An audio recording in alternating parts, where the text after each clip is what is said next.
Então, galera, a gente vai dar continuidade à nossa matéria, ao nosso assunto, tá?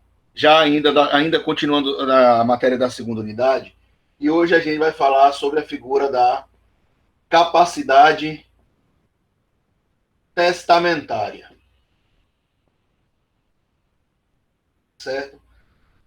Capacidade testamentária é essa que pode ser ativa ou pode ser uma capacidade testamentária passiva. Veja o seguinte, aqui, que nós temos. Se a gente for pegar alguns artigos do Código Civil, né, a gente está analisando efetivamente aqui quem é que tem capacidade para fazer testamento e quem é que tem capacidade para receber em testamento. Tá? Então, olha o que nós temos e o que o nosso ordenamento determina. Tanto a capacidade testamentária ativa, né, que é a capacidade para fazer testamento, pensa-se que a capacidade ela é a regra do jogo, tá? E a incapacidade para testar é que vira a exceção. A gente tem que analisar, em primeiro momento, quando falo de capacidade testamentária ativa, o quanto está disposto no artigo 1860, ó, da capacidade de testar. Além dos incapazes, não podem testar os que, no ato de fazê-lo, não tiverem pleno discernimento. Parágrafo único. Podem testar os maiores de 16 anos. Então, veja que a gente tem praticamente uma regra básica aqui para a capacidade ativa. Primeiro, quem é que pode fazer testamento? Somente as pessoas naturais. Pessoa jurídica não faz testamento.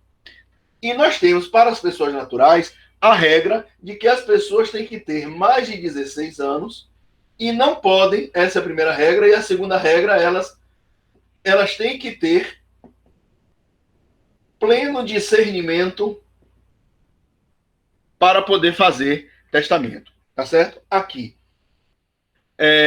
Isto significa dizer que a pessoa que tem 16 anos, que é considerada relativamente incapaz, ela não sofrendo nenhuma restrição de natureza psicológica, de natureza mental, ela pode fazer o testamento dela, qualquer que seja a modalidade do testamento, tá certo? Agora, se a pessoa não tiver o pleno discernimento, aí a própria lei determina que ela não pode fazer nenhum tipo dessa manifestação de última vontade. Aí vem um questionamento, o Estatuto da Pessoa do Estatuto da Pessoa com Deficiência não alterou essa regra? Não. A regra permanece a mesma, porque para você fazer testamento, a pessoa tem que ter plena cognição para poder fazer esse testamento, justamente para evitar que o fato dela não ter cognição plena, ela seja facilmente induzida a deixar um patrimônio para certas e determinadas pessoas. Então, a regra do jogo é: podem testar, só podem testar as pessoas que têm mais de 16 anos e que tenham pleno discernimento. E desde que seja pessoa natural, porque pessoa jurídica não tem possibilidade nenhuma de estar fazendo testamento. Tá certo? Essa é a regra da capacidade testamentária ativa. Agora, o que nos interessa também, além desse daí, e antes da gente entrar na capacidade passiva, aquela regra que nós falamos aqui na aula passada, que eu disse que era a regra de ouro da figura do testamento, do artigo 1861. A incapacidade superveniente do testador não invalida o testamento, e nem o testamento do incapaz se valida com a superveniência da capacidade. Vamos voltar aqui a essa explicação. Vamos imaginar que eu tenha plena cognição, tenho pleno discernimento hoje, e quero fazer o meu testamento. Faço o meu testamento, tudo bonitinho, na forma com que eu optar, e a gente vai falar sobre essas formas daqui a pouquinho, né? E tá tudo feito, tudo bonitinho. Daqui a uns 2, 3, 4 anos, eu venho a sofrer um problema, um problema mental que vai reduzir a minha capacidade. Ora, o testamento que eu fiz quando eu era uma pessoa plenamente capaz, ele não vai ser invalidado porque eu agora sou uma pessoa incapaz. Então, o meu testamento, ele vale tudo bonitinho como eu fiz na época que eu estava em plena capacidade. Agora veja o seguinte, também. Se eu hoje tenho menos de 16 anos, ou eu sofro de alguma limitação cognitiva, se eu fizer um testamento hoje, e mesmo que daqui a 2, 3, 4, 5 anos eu venha alcançar a minha maioridade civil, a minha capacidade plena pela maioridade, ou aquela minha incapacidade cognitiva, ela deixe de existir, aquele testamento que eu fiz quando eu era considerado incapaz não tem validade jurídica nenhuma. É isso que está sendo dito aqui no artigo 1861, meus nobres. Então, vocês não podem deixar de entender esta regra. Está claro agora para vocês ou ficou alguma dúvida? Exatamente. Conta o momento que você faz. Ou se você era capaz, ou se você era incapaz. O que acontecer depois não vai ter, não vai nem convalidar e nem vai invalidar a depender da circunstância. Ok? Maravilha. Aí a gente vem agora para outra parte, que é a figura da capacidade testamentária passiva, ou seja, a capacidade que a pessoa tem de receber em testamento. A regra significa o seguinte: podem receber em testamento todas as pessoas naturais e todas as pessoas jurídicas que sejam existentes à época da abertura da sucessão, ou seja, ao momento da morte da pessoa. Né? Está aqui exatamente o que diz o artigo 1798. 1798. Vamos ler aqui. Legitimam-se a suceder as pessoas nascidas ou já concebidas no momento da abertura da sucessão. Na sucessão testamentária, podem ainda ser chamados a suceder os filhos ainda não concebidos de pessoas indicadas pelo testador, desde que vivas estas ao abrir-se a sucessão, as pessoas jurídicas e as pessoas jurídicas cuja organização for determinada pelo testador sob a forma de fundação. Então veja aqui, gente. Em princípio, o que é que eu tenho que analisar? A pessoa natural, ela só vai receber herança via testamento se elas já forem existentes ao momento da morte do testador, assim como as pessoas jurídicas também. Quais são as exceções? Eu tenho aqui, a título de exceção, a figura do nascituro, né? Do nascituro, porque aí a gente tem que lembrar o que está dizendo lá o artigo 2º, que diz: o início da personalidade da pessoa natural começa do nascimento com vida, porém a lei põe a salvo desde a concepção os direitos do nascituro. Então, um dos direitos que são resguardados lá pelo artigo 2º é justamente esse direito à herança. Então, se existe a figura do nascituro, essa parte da herança que foi destinada a ele vai ficar resguardado até que ele venha a nascer com vida. Se ele nasce com vida, mesmo que ele respire por apenas 1 minuto, 30 segundos, ele viveu, ele adquiriu personalidade, logo ele recebeu a herança. Agora, se ele for um natimorto, então não tem direito à herança nenhuma, tá certo? Porque o nascituro é o ser concebido, porém ainda não nascido, né? Então, ele coloca aqui esta exceção. Aí ele traz a segunda exceção também. Uma pessoa jurídica que não era existente à época da abertura da sucessão, que é a figura da fundação, que tenha sido criada justamente via testamento. Então, essa pessoa jurídica daqui, que ainda vai ser criada, porque ela está sendo criada por força de testamento, ela vai receber a herança, a parte da herança deixado pelo falecido, pelo testador, para que ela seja constituída. É a outra exceção. E outra situação ainda que nós temos é a figura do concepturo, né? Veja, o concepturo é um ser que ainda não foi sequer concebido, ou seja, ainda não é nascituro. Aí fala, bicho, peraí. Aí você está querendo complicar.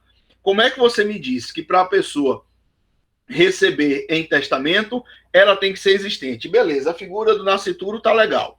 E a do concepturo? Veja que é um exemplo simples e clássico que a gente tem quando a gente fala da figura da substituição testamentária. Eu posso hoje fazer um testamento e deixar deixar uma parte do meu testamento com a seguinte informação: eu quero deixar 20% do meu patrimônio para o primeiro filho que meu filho venha a ter. Pronto. Meu filho tem 16, tem 15 anos de idade, então ele não engravidou nenhuma mulher ainda, tá certo? Mas eu faço o testamento já querendo resguardar uma parte do patrimônio hoje para esse meu futuro neto. Só que a própria lei, quando a gente estiver falando de substituição, que a gente vai botar esse assunto, a lei estabelece que esse concepturo, esse ser que ainda não foi concebido quando eu fiz o testamento, ele tem que ser pelo menos nascituro em até 2 anos da minha morte, tá certo? Ou seja, se eu quiser, se eu faço esse testamento hoje, da forma com que nós estamos, né, atualmente, vamos dizer assim, meu filho tem 15 anos de idade, eu faço o meu testamento,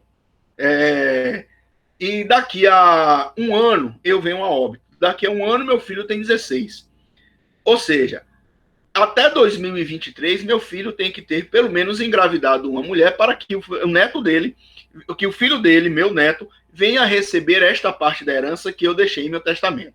Tá certo? Aí vem, ô Michel, e se porventura ele não tiver engravidado uma mulher ou não tenha tido filho nenhum?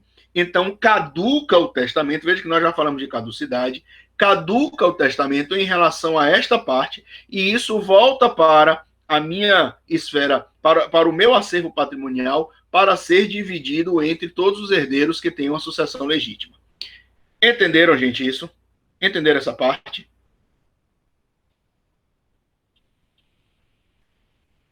Ok. Só que nós temos ainda uma outra complementação das pessoas que não podem receber em testamento, que é justamente aquelas pessoas que se encontram, que estão elencadas aqui no artigo 1801 do Código Civil. Não podem ser nomeados herdeiros e nem testamentários a pessoa que a rogo escreveu o testamento, nem o seu cônjuge ou companheiro ou seus ascendentes e irmãos, as testemunhas do testamento, o concubino do testador casado, salvo se este, sem culpa sua, estiver separado de fato do cônjuge há mais de 5 anos, e o tabelião civil ou militar, ou o comandante ou escrivão, perante quem se fizer, assim como o que fizer ou aprovar o testamento. Então, isso aqui é um rol taxativo que o legislador colocou, dizendo que estas pessoas elencadas aqui no 1801 também não podem ser nomeadas em testamento.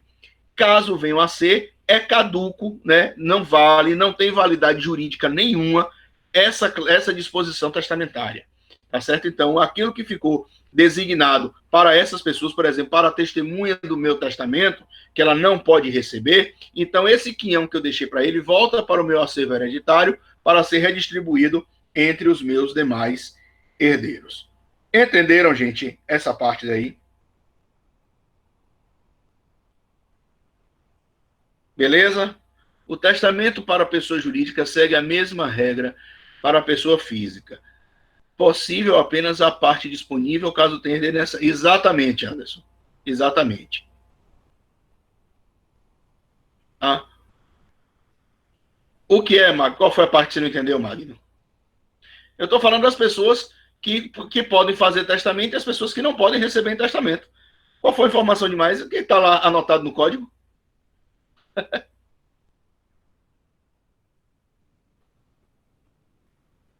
As pessoas, essas pessoas daqui, quem não pode receber, quem não é existente à época da morte do testador, salvo as exceções do nascituro, da fundação e do concepturo, e quem não pode receber também aqueles que estão elencados no artigo 1801.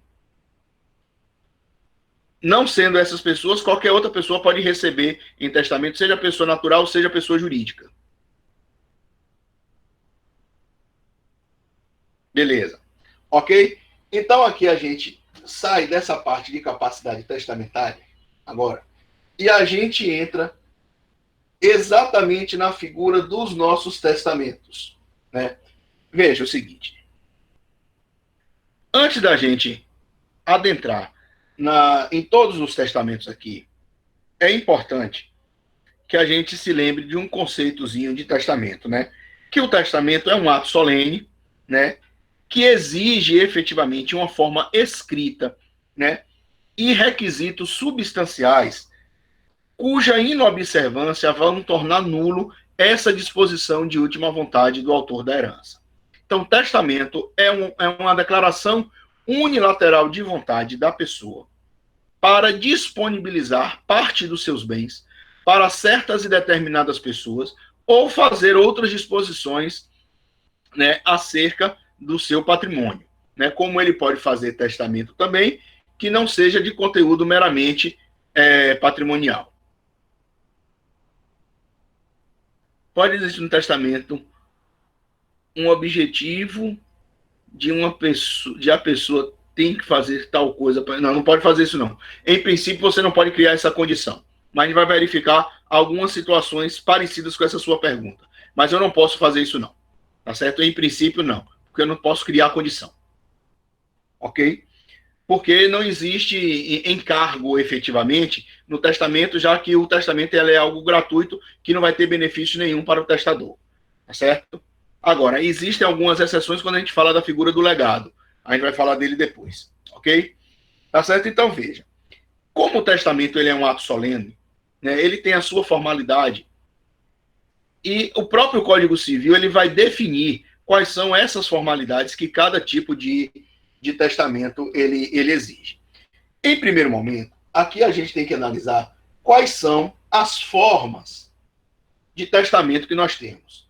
Eu tenho os testamentos ordinários, né, os testamentos ordinários, que podem ser de 3 espécies: o testamento público, o testamento cerrado e o testamento particular. Eu tenho ainda os testamentos especiais, que podem ser o testamento marítimo, aeronáutico e o militar, e ainda tenho aqui a figura do codicilo. Tá? Então, essas são as formas de testamento que nós temos no nosso sistema jurídico. Em princípio, significa dizer que a pessoa que tem vontade de fazer testamento, ele só pode fazer de acordo com essas formas aqui que são estabelecidas no Código Civil. Claro que em algumas situações a gente tem inicialmente que verificar quem são as pessoas que vão fazer o testamento e qual tipo de testamento ela pode utilizar. A regra eu só posso fazer, via de regra, testamento ordinário, qualquer que seja a sua modalidade. Os testamentos especiais, ou então eu posso fazer também a figura do codicilo, que a gente vai analisar ele daqui a pouco. Mas eu só posso lançar mão dos testamentos especiais em certas e determinadas circunstâncias que a gente vai analisar daqui a pouquinho. Tá? Então, em princípio, a gente tem que pensar o seguinte: ninguém é obrigado a fazer testamento.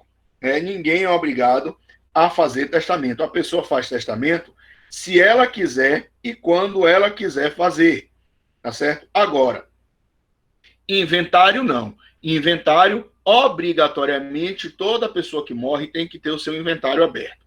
Testamento é faculdade de se fazer. Inventário é obrigação de se fazer.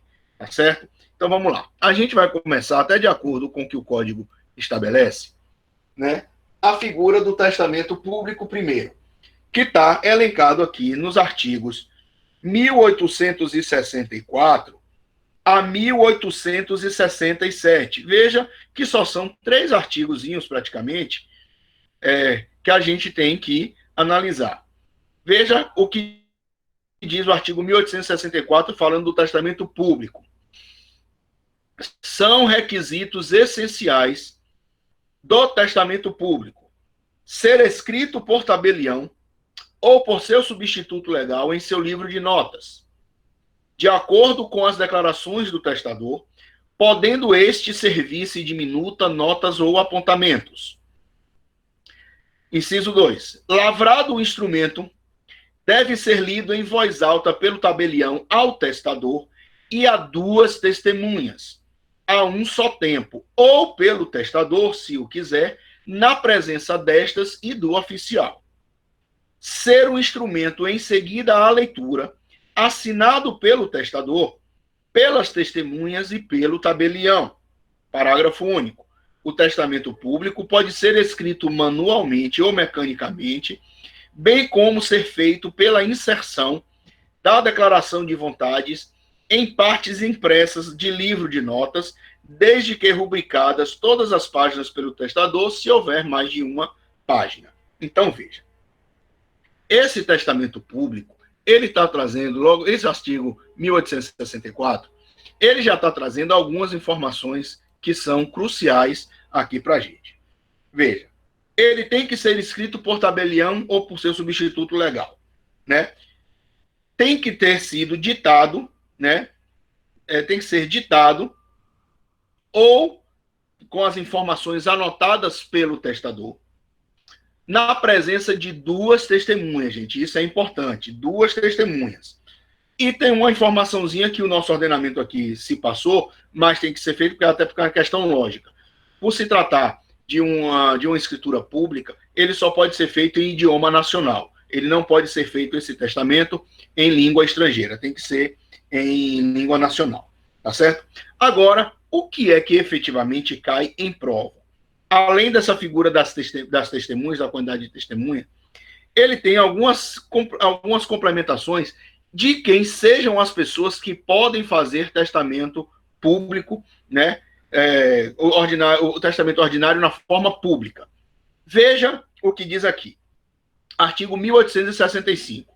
Se o testador não souber ou não puder assinar, o tabelião ou seu substituto legal assim o declarará, assinando, neste caso, pelo testador e, a seu rogo, uma das testemunhas instrumentárias.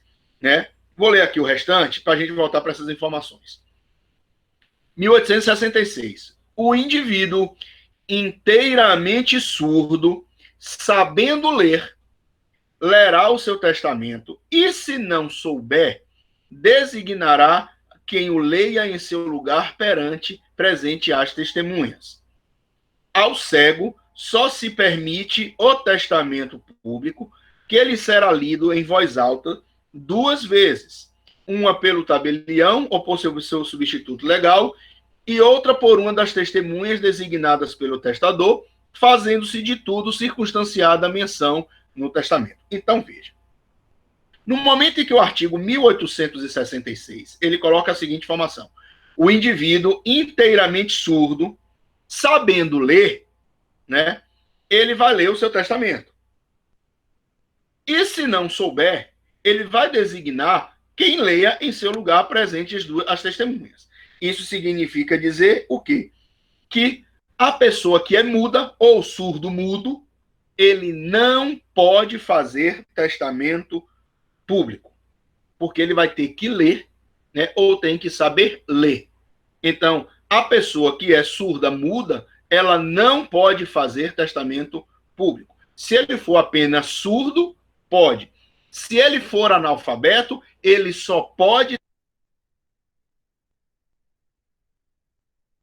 da mesma forma que o cego. O cego só pode fazer testamento público. Então, veja, gente, o que se pergunta em prova é justamente isso. Ele vai dar um enunciado da questão e vai trazer a deficiência física que esta pessoa possui ou a sua incapacidade de ler ou de escrever, se a pessoa é analfabeta ou não. Então, vai estar dizendo lá, João, cego, fez um testamento particular. Esse testamento é válido ou não é? Não, porque o cego só pode ser feito o testamento através de testamento público. Ah, fulano de tal era surdo, né? O surdo pode fazer testamento público? Pode. Agora, se ele for surdo-mudo, ele não pode, porque um dos requisitos é justamente a pessoa ter que ler o testamento. Tem que ser lido novamente pela pessoa. Entenderam, gente, essa parte? Isso está aí tudo nos artigos 1864 a 1867. Beleza? Vamos lá. Tem alguma dúvida? Aqui. Se a pessoa não conseguir escrever para assinar Ele pode assinar por impressão digital ou designar alguém para assinar por ele? Pode sim. Pode sim. Né? Porque a pessoa pode não conseguir escrever por uma deficiência, ou seja, ele perdeu as mãos, né, num acidente, então ele não tem condição de assinar, né? Entendeu? Agora, ele pode pedir que uma pessoa, a seu rogo, a pessoa leia o testamento, entendeu? Beleza? Aí, veja que o instrumento, o testamento público não tem assim tantas informações específicas, não. Agora, quando a gente passa para o testamento cerrado, ele vai ter algumas informações interessantezinhas também. Vamos lá. Vou ler aqui para vocês verem. Isso aqui é praticamente a leitura do código, né? A gente só vai destrinchar o que é mais complicado a gente entender. Aqui, 1868 e vai até o 1875, né? Então, testamento cerrado do 1868 a 1875. Vamos ler aqui para vocês. O testamento cerrado. O testamento escrito pelo testador ou por outra pessoa a seu rogo e por aquele assinado será válido se aprovado pelo tabelião ou seu substituto legal, observadas as seguintes formalidades: que o testador o entregue ao tabelião em presença de duas testemunhas, que o testador declare que aquele é o seu testamento e quer que seja aprovado, que o tabelião lavre, desde logo, o auto de aprovação na presença de duas testemunhas e o leia em seguida ao testador e testemunhas, que o auto de aprovação seja assinado pelo tabelião, pelas testemunhas e pelo testador. Parágrafo único. O testamento cerrado pode ser escrito mecanicamente, desde que o seu subscritor numere e autentique com a sua assinatura todas as páginas. 1869. O tabelião deve começar o auto de aprovação imediatamente depois da última palavra do testador, declarando sob sua fé que o testador lhe entregou para ser aprovado na presença das testemunhas, passando a serrar e coser um instrumento aprovado. Serrar é fechar, por isso se chama testamento cerrado, testamento fechado, lacrado, né? Passando a serrar e a coser um instrumento aprovado. Parágrafo único, né? Coser é costurar mesmo, né? Parágrafo único. Se não houver espaço na última folha do testamento para início da aprovação, o tabelião aporá nele o seu sinal público, mencionando a circunstância no auto. Se o tabelião tiver escrito o testamento a rogo do testador, poderá, não obstante, aprová-lo. O testamento pode ser escrito em língua nacional ou estrangeira, pelo próprio testador ou por outrem a seu rogo. 1872. Não pode dispor de seus bens em testamento cerrado quem não saiba ou não possa ler. 73. Pode fazer testamento cerrado o surdo-mudo, contanto que eu escreva todo e o assine de sua mão, e que, ao entregá-lo ao oficial público, ante as duas testemunhas, escreva na face externa do papel ou do envoltório que aquele é o seu testamento cuja aprovação lhe pede. 1874. Depois de aprovado e cerrado, será o testamento entregue ao testador e o tabelião lançará no seu livro nota do lugar, dia, mês e ano em que o testamento foi aprovado e foi entregue. 1875. Falecido o testador, o testamento será apresentado ao juiz, que o abrirá e o fará registrar, ordenando que seja cumprido, se não achar vício externo que o torne eivado de nulidade ou suspeito de falsidade. Tá certo? Então, veja o que a gente tem aqui em relação a esse testamento cerrado. A nossa doutrina chama esse testamento cerrado de testamento secreto ou místico, porque eu faço o meu testamento aqui em minha casa, tudo bonitinho, né? E levo esse testamento para o oficial do cartório para que ele seja lido na presença de duas testemunhas. Por isso que ele é secreto. Ninguém está sabendo o que eu estou fazendo. Entendeu? Vai ficar registrado lá no auto de aprovação. O oficial ele vai fazer deve fazer uma cópia. Entendeu? A fazer a transcrição, ele pode fazer o pedido de transcrição. Tá certo? Então, veja. Esse testamento cerrado é também chamado de testamento secreto ou místico. Agora, para que se evite, Magno, essa perda, né? Também, normalmente, esse testador, o testador, ele entrega o testamento para uma pessoa de extrema confiança dele, que vai deixar em um local guardado, né? Ou dentro de um cofre, ou em algum lugar onde alguém saiba que foi feito aquele testamento para poder ele apresentar para o juiz depois. Certo? Agora, veja o seguinte, esse testamento secreto ou místico também, né, veja que ele é escrito totalmente pelo testador, né, ou por alguém a pedido dele, tá certo? E mais somente vai ter eficácia se o auto de aprovação, né, for lavrado por oficial público. Se você faz ele fechado, ele não vai ter validade jurídica nenhuma, entendeu? Se você quiser fazer o testamento cerrado, você tem que levar para o oficial do registro público para ele poder fazer o auto de aprovação, né? E na presença de que, novamente, duas testemunhas, tá certo?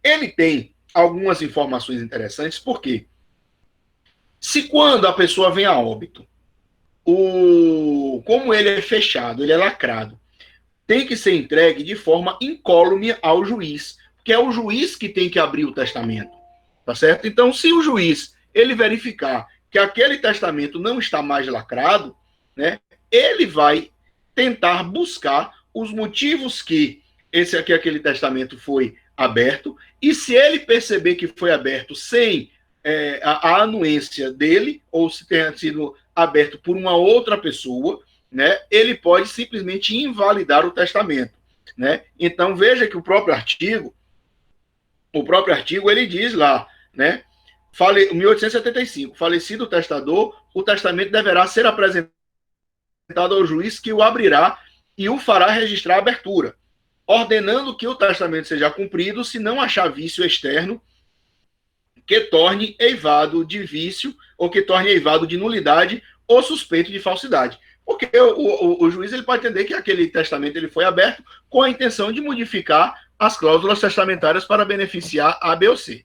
Então, ele vai verificar isso tudo. Não é, porque chegou, está rasgado, eu, juiz, não vou aceitar o testamento. Não, eu quero verificar até para saber se houve algum indício de falsidade ou de nulidade dentro do ofício, do testamento. Vamos supor que as pessoas que estão com o testamento não apresentem esse testamento, pois não iriam, mas elas não vão saber, porque o testamento está fechado. Ela não vai saber se ela vai ser beneficiada ou não. Entendeu? Agora, se a pessoa já souber, porque quando a pessoa morre, esses atos registrados no cartório, ele vai ser lançado numa coisa chamada SENSEC, que é um órgão específico que faz que dá informação de que existem ou não testamentos registrados. Entendeu? Então, uma das coisas que se exige hoje, no momento da abertura de um inventário, é que a pessoa apresente uma certidão do SENSEC, né, desse escritório dos cartórios do Brasil todo, que apresentem uma certidão negativa de existência de inventário. Tá? Se tiver uma certidão positiva, o juiz manda suspender o processo de inventário até que esse inventário ou esse testamento ele venha a ser apresentado. Tá certo? Então, voltando aqui, o que é importante? Que pelas informações que o código aqui trouxe, está dizendo que não podem fazer testamento cerrado quem? Os analfabetos não podem fazer. Os surdos-mudos, né? Os surdos-mudos não podem, a não ser que eles saibam ler. Né? Entendeu? Conforme da de 1872 aqui. Aqui. O surdo-mudo, 1873. Pode fazer o testamento cerrado o surdo-mudo, contanto que o escreva. Ou seja, se ele, não é que ele não saiba nem, se ele souber escrever, o surdo-mudo pode fazer testamento cerrado. E o cego não pode, porque o cego só pode fazer testamento público, como a gente já viu aqui anteriormente. Entenderam, gente, essa parte também? Veja que a leitura somente do código aqui. Beleza? Aí vem o terceiro, ordinário, que é o testamento particular, que vão ter outras peculiaridades e outros requisitos especiais. Veja que o testamento particular, ele vai do artigo 1876 a 1880, 4 artigozinhos. Vamos a eles aqui. Do testamento particular. O testamento particular pode ser escrito de próprio punho ou mediante processo mecânico. Se escrito de próprio punho, são requisitos essenciais à sua validade que seja lido e assinado por quem o escreveu, na presença de pelo menos 3 testemunhas que o devem subscrever, ou seja, já mudou a quantidade de testemunha aí, certo? Se elaborado por processo mecânico, não pode conter rasuras ou espaços em branco, devendo ser assinado pelo testador depois de o ter lido na presença de pelo menos 3 testemunhas que o subscreverão. Morto o testador, publicar-se-á em juízo o testamento com a citação dos herdeiros legítimos. Se as testemunhas forem contestes sobre o fato da disposição ou, ao menos, sobre a sua leitura perante elas, e se reconhecerem as suas próprias assinaturas, assim como a do testador, o testamento será confirmado. Se faltarem testemunhas por morte ou ausência, e se pelo menos uma delas o reconhecer, o testamento poderá ser confirmado se, a critério do juiz, houver prova suficiente de sua veracidade. Em circunstâncias excepcionais declaradas na cédula, o testamento particular de próprio punho e assinado pelo testador sem testemunhas poderá ser confirmado a critério do juiz. O testamento particular pode ser escrito em língua estrangeira, contanto que as testemunhas o compreendam. Esse testamento particular, ele é também reconhecido como testamento hológrafo, né? E ele é inteiramente escrito e assinado pelo testador, lido perante as 3 testemunhas, né? E é um testamento que é facultado àquelas pessoas que podem ler e escrever, tá certo? Então veja que esse testamento público particular também, ele não tem muita dificuldade a não ser nessa interpretação dos artigos aí em relação às pessoas que podem ou não podem fazer testamento, tá? Ou tipos de testamento ordinário. Beleza, a gente entender essa parte? Maravilha. Agora, eu vou pular aqui dos especiais para ler logo o codicilo, porque o codicilo, ele é chamado de testamento anão, né? É o pequeno testamento. E ele tem algumas peculiaridades bem interessantezinhas. Veja aqui o que diz o artigo 1881 a 1885. Vamos lá. Toda pessoa capaz de fazer testamento poderá, mediante escrito particular seu, datado e assinado, fazer disposições especiais sobre o seu enterro, sobre esmolas de pouca monta a certas e determinadas pessoas ou, indeterminadamente, aos pobres de certo lugar, assim como legar móveis, roupas e joias de pouco valor de seu uso pessoal. Veja que os requisitos do codicilo não exigem testemunha. Eu posso fazer um codicilo num pedaço de papel onde eu tenho um escrito meu, eu fiz de próprio punho, né? E assinei e reconheci eu posso reconhecer a minha assinatura, né? No momento adiante, né? Ou a pessoa que recebeu o codicilo, ele pode fazer o reconhecimento para comprovar que foi a pessoa que realmente fez. Os atos a que se refere o artigo antecedente, salvo o direito de terceiro, valerão como codicilos, deixe ou não testamento o autor, tá certo? Pelo modo estabelecido no artigo 1881, poder-se-ão nomear ou substituir testamenteiros. Os atos previstos nos artigos antecedentes revogam-se por atos iguais e consideram-se revogados se, havendo testamento posterior ou de qualquer natureza, este não os confirmar ou modificar. Antes da gente continuar, deixa eu abrir um parênteses para explicar isso aqui. Veja, quando nós falamos aqui de revogação de testamento, eu disse, um testamento, ele só pode ser revogado por outro testamento. Como não existe hierarquia entre testamentos, eu posso fazer um testamento em uma forma ordinária e ele ser revogado por qualquer outra forma ordinária, mas só pode ser revogado por outro testamento, tá certo? Veja, então, que um testamento não pode ser revogado por codicilo. Testamento só pode ser revogado por testamento. Agora, se eu faço um codicilo, olha o que esse artigo acabou de dizer.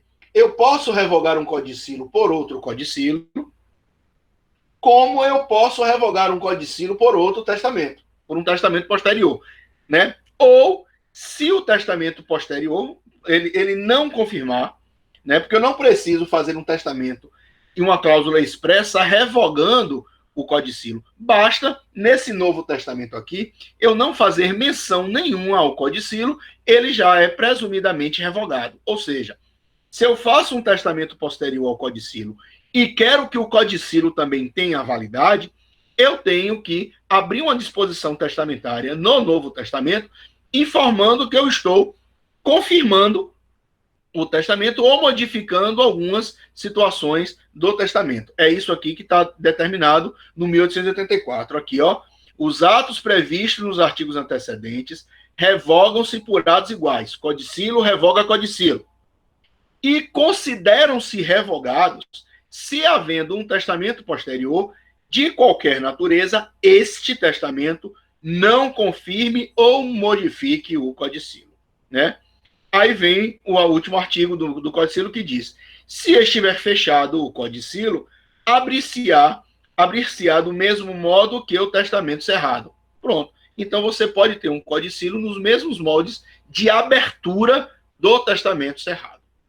Entenderam, gente, essa figura do codicilo?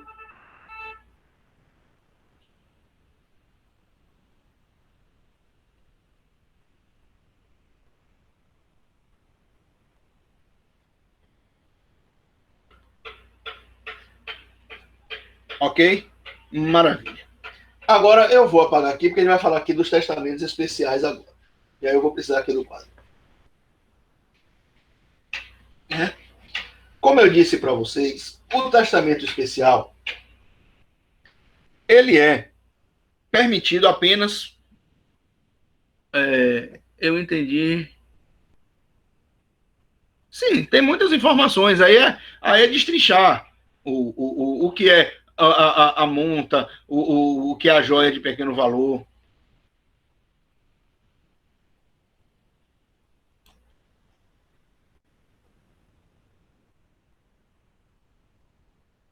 Sim, é a mesma coisa que a gente leu aqui. Preste atenção, parceiro, no que eu estou lendo aqui para vocês do artigo. Isso que você acabou de pegar aí da internet é justamente o que está definido no artigo 1881 e 1883.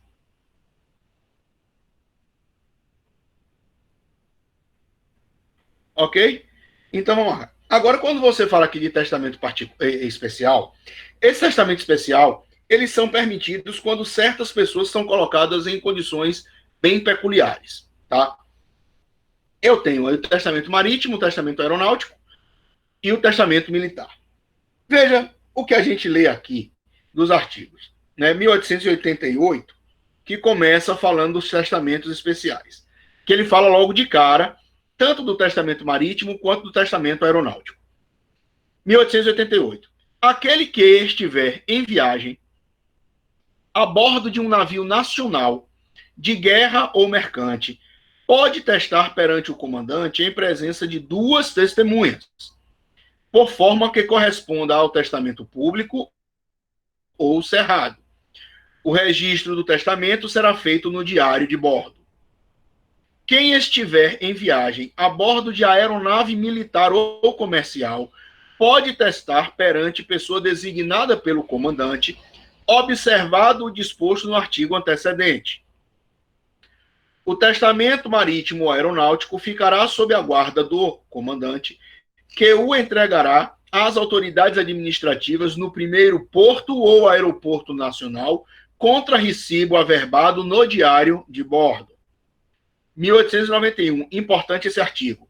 Caducará o testamento marítimo ou aeronáutico se o testador não morrer na viagem e nem nos 90 dias subsequentes ao seu desembarque em terra, onde possa fazer de forma ordinária outro testamento. Não valerá o testamento marítimo, ainda que feito no curso de uma viagem, se ao tempo em que se fez, o navio estava em porto onde o testador pudesse desembarcar e testar de forma ordinária. Então veja o que esses artigos estão falando aqui. Testamento marítimo e testamento aeronáutico.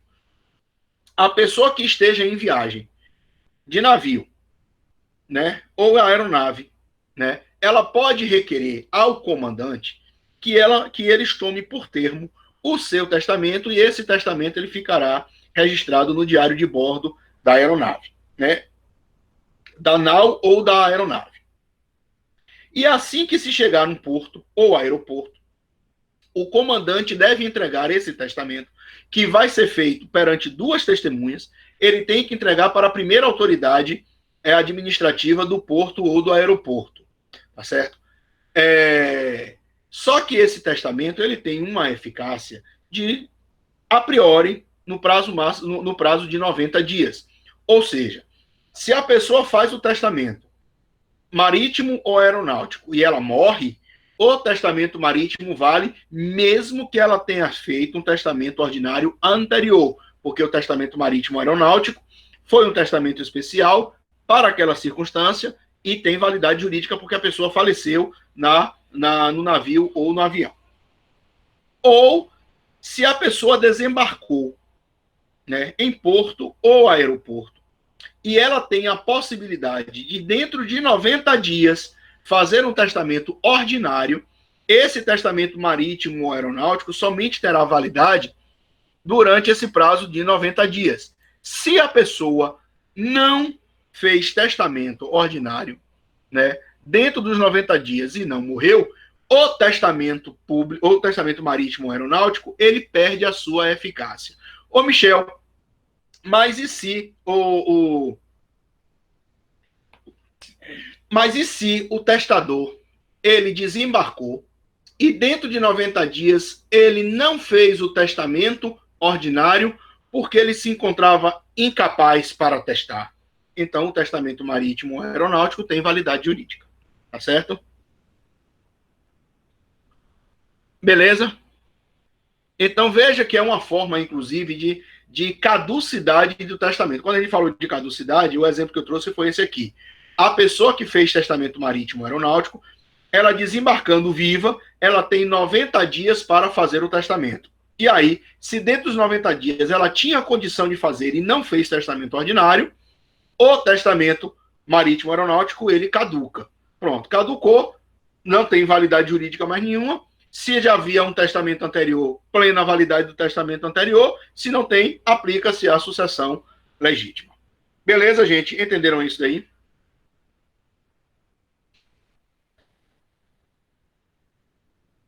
Ok.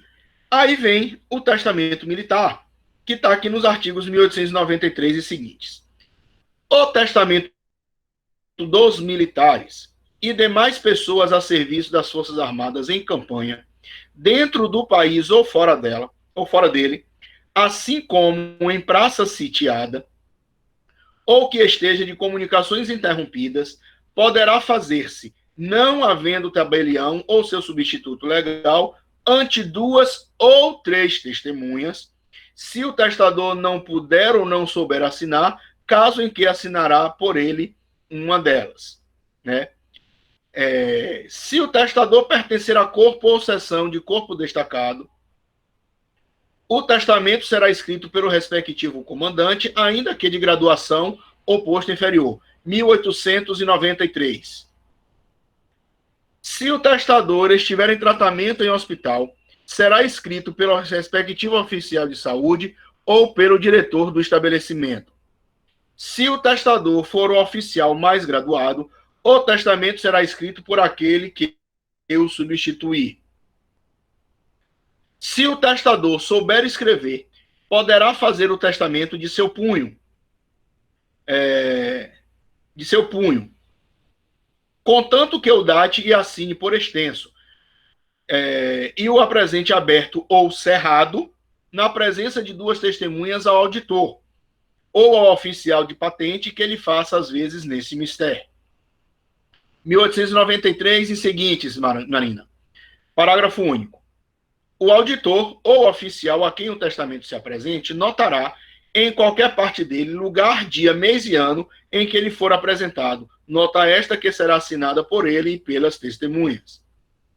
Caduca o testamento militar, desde que, depois dele, o testador esteja 90 dias seguidos em lugar onde possa testar na forma ordinária, salvo se esse testamento apresentar as solenidades prescritas no parágrafo único do artigo antecedente, né?